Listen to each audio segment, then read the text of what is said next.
tercer tema de la serie Cuerpo, Alma y Espíritu. Tenemos que estudiar Romanos capítulo 8. Por lo tanto, ya no hay ninguna condenación para los que están unidos a Cristo Jesús, pues por medio de Él, la ley del Espíritu de vida me ha liberado de la ley del pecado y de la muerte. En efecto, la ley no pudo liberarnos, porque la naturaleza pecaminosa anuló su poder. Por eso, Dios envió a su propio Hijo en condición semejante a nuestra condición de pecadores, para que se ofreciera en sacrificio por el pecado. Así condenó Dios al pecado en la naturaleza humana, a fin de que las justas demandas de la ley se cumplieran en nosotros, que no vivimos según la naturaleza pecaminosa, sino según el Espíritu. Los que viven conforme a la naturaleza pecaminosa fijan la mente en los deseos de tal naturaleza. En cambio, los que viven conforme al Espíritu fijan la mente en los deseos del Espíritu. La mentalidad pecaminosa es muerte, mientras la mentalidad que proviene del Espíritu es vida y paz. Dice el versículo 7, la mentalidad pecaminosa es enemiga de Dios, pues no se somete a la ley de Dios, no es capaz de hacerlo. Los que viven según la naturaleza pecaminosa no pueden agradar a Dios. Sin embargo, ustedes no viven según la naturaleza pecaminosa, sino según el Espíritu, si es que el Espíritu de Dios vive en ustedes. Y si alguno no tiene el Espíritu de Cristo, no es de Cristo. Pero si Cristo está en ustedes, el cuerpo está muerto a causa del pecado, pero el Espíritu que está en ustedes es vida a causa de la justicia. Y si el Espíritu de aquel que levantó a Jesús de entre los muertos vive en ustedes, él mismo que levantó a Cristo de entre los muertos también dará vida a sus cuerpos mortales por medio de su Espíritu que vive en ustedes. Por tanto, hermanos, tenemos una obligación, pero no es la de vivir conforme a la naturaleza pecaminosa, porque si ustedes viven conforme a ella, morirán. Pero si por medio del Espíritu dan muerte a los malos hábitos, ahí le puse entre paréntesis tendencias del cuerpo, vivirán, porque todos los que son guiados por el Espíritu de Dios son hijos de Dios. Y ustedes no recibieron un espíritu que de nuevo los esclavice al miedo, sino el Espíritu que los adopta como hijos y les permite clamar, Abba, Padre. ¿Qué está diciendo Romanos? Que el cuerpo y el espíritu están peleando continuamente, jalando y estirando. Gálatas capítulo 5 dice así: así que les digo, vivan por el espíritu y no seguirán los deseos de la naturaleza pecaminosa, porque ésta desea lo que es contraria al espíritu y el espíritu desea lo que es contraria a ella.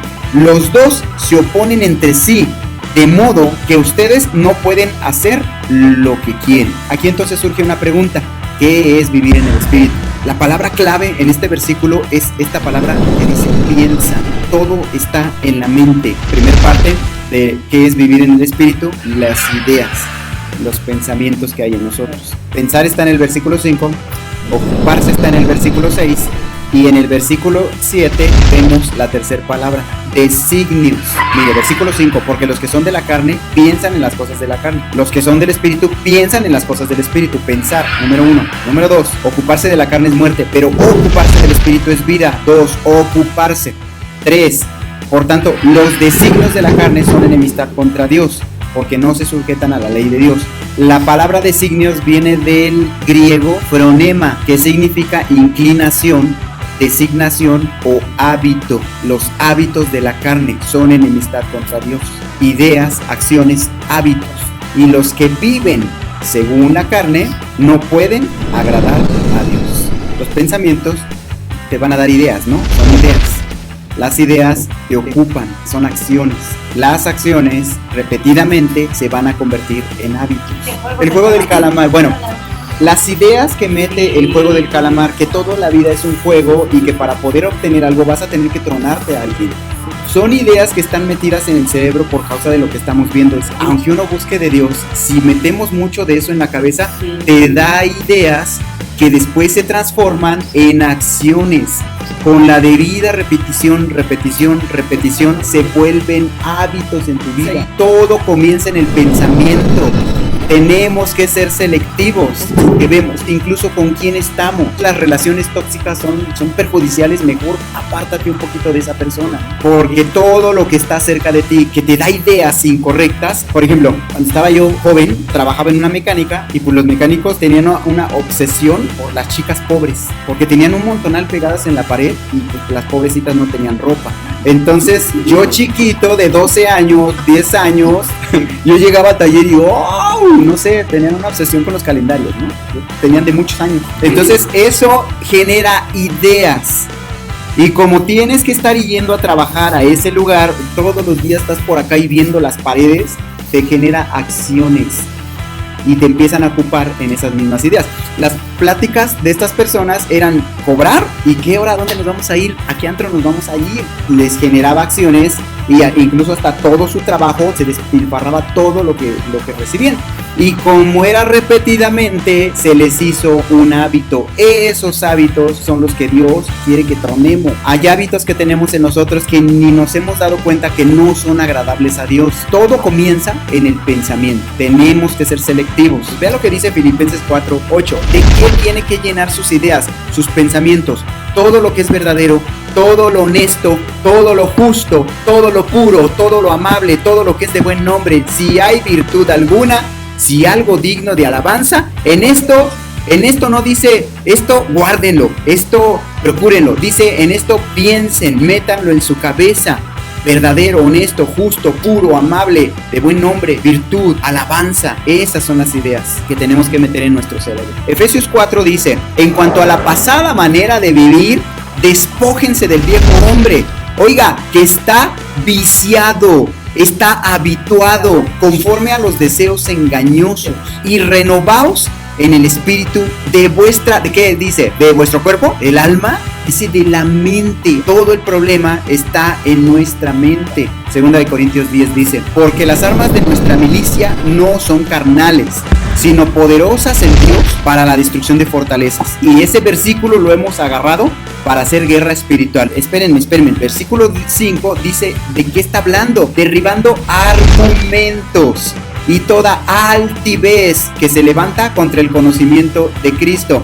Pero aquí está la gran pelea, y llevando cautivo, oiga, esta es nuestra gran pelea, esta es nuestra guerra espiritual, llevando cautivo todo pensamiento a la obediencia de Cristo. Nuestra guerra espiritual está en nuestro cerebro, está en nuestra mente, está en nuestros pensamientos, generalmente son desobedientes.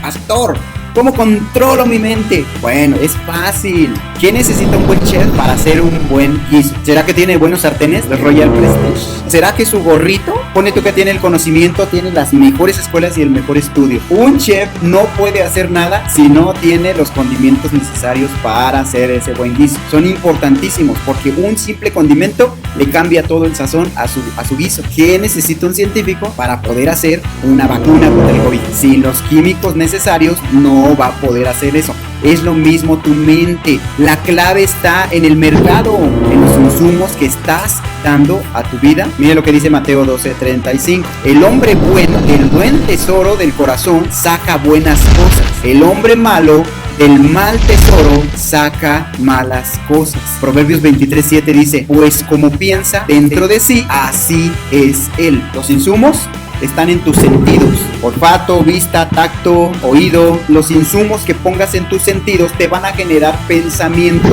o ideas. Los pensamientos y las ideas te van a generar acciones y van a mover tu voluntad. No solo te afectas tú, afectas a todos los que están a tu alrededor. Salmo 19 dice, sean gratas las palabras de mi boca y la meditación de mi corazón delante de ti, oh Señor, roca mía y redentor mío. Antes había censura en las redes sociales, en la televisión sobre todo, pero la censura últimamente ha decaído mucho. De hecho, palabras que antes eran prohibidas en la tele hoy suenan muy grotescamente. Los desnudos, ya no hay casi censura. Y la gran mayoría de las series que hablan de gente que son rateros o algo así, que su forma de asaltar es tan inteligente que cuando termina la película, ¡wow! Lo hizo bien, bravo.